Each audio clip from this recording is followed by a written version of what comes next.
Now I've been meaning to do the upgrade to the 606 expansion pack on my TR-8 for quite some time. It was released in June this year, and it's now September, so there's been a number of months. Now I've been busy, I've been doing other things, I've had lots of things going on in my other lives, if you like, so I just haven't really got down to spending the time to do this sort of stuff. What was really interesting though was when I actually went looking for the expansion pack, what I found was I couldn't find it. So if you go to the Roland website and you go to support products and drivers and you search for the TR-8, what you'll see is a firmware version on the TR-8 of 1.1.2. Now that's not the firmware version for the expansion pack. So if you then go and do some more research, what you then find is that you have to actually go to the expansion pack itself. So you have to search for the 707, 727 expansion pack. And on there you'll find a bunch of notes. One of the things it says is that you need the expansion pack installed to install the latest version of the firmware. So it means you have to go and spend the €110, I think it is, to purchase the expansion pack, install the expansion pack before you can upgrade the firmware to the next version of the firmware, which also gives you the 606 sounds. The second thing you find is that the only reference I can find to the upgraded firmware, which is 1.2, is from the 707 expansion pack website. So you have to go to the 707 expansion pack. There you will find a link to an updated driver set. And in that updated driver set you'll find a number of things. The first you'll find is the firmware, which is 1.2, which is what I'm going to install because that gives me the 606. The second thing you find in there is updated drivers for the Mac and the Windows machines. So depending on which platform you're running on, it's probably worthwhile you installing those as well.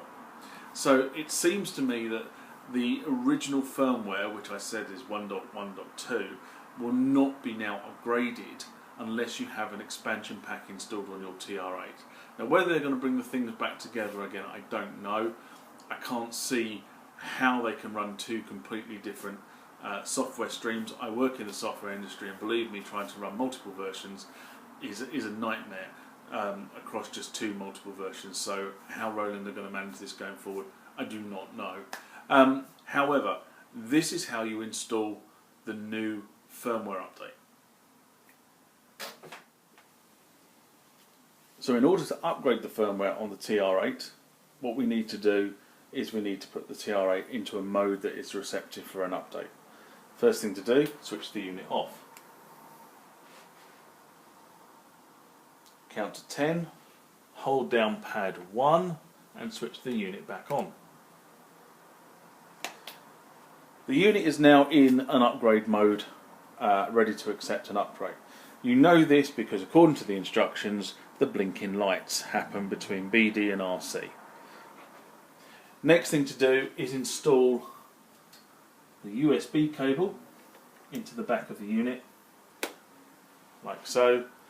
And now what you can see is that pad 1 is blinking and the BD light is blinking. That means it's now ready to accept the update.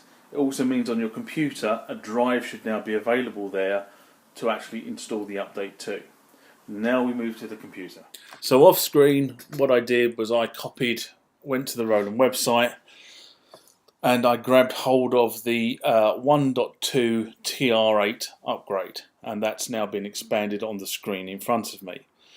Now what I need to do is I now need to put that onto the TR-8, and as you can see with my mouse, the TR-8 is now exposing itself as a drive on my computer. And Roland are always very specific about copying, drag and drop the file rather than copy and paste. So there you go, I've moved it, and if I click on that you can see now the TR-8 is now available on my device. I'm now going to disconnect the device from the computer by ejecting it. Now that the TR-8 update is now installed on the TR-8 itself, we need to disconnect it physically from the computer. We do that by pulling the USB cable out as follows. Now what you will have noticed is that now pad 2 is flashing on the unit, which means that it's now in the next part of its upgrade mode. Now what we need to do is effectively we need to start the upgrade process, and we start the upgrade process by simply pressing pad 2. And now you can see the pads will start to blink in progression, and the upgrade is now starting to move. You'll also notice that the process, or the percentage complete, is done by the scatter buttons on this particular unit. And they're slowly counting their way round from 1 to 10.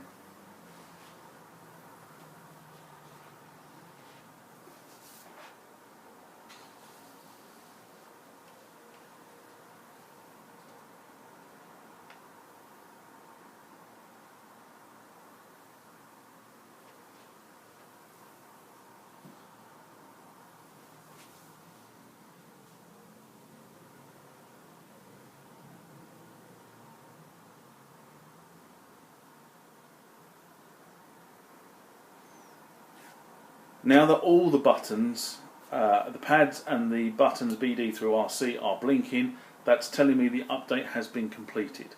So in order to ensure the update has been completed, first of all we turn the unit off, count to 10, and turn the unit back on, but again this time holding down pads 14 and 16 to put it into system mode. And in order to work, make sure the upgrade has gone through, we press start, and as you can see the tempo window is now reading 120, which means that 1.2 is now successfully installed on the TR-8. Now all we have to do is turn the unit off, again count to 10, and switch the unit back on. And as you can see, it's now saying 606 in the window. We now have the 606 sounds loaded onto this machine as well.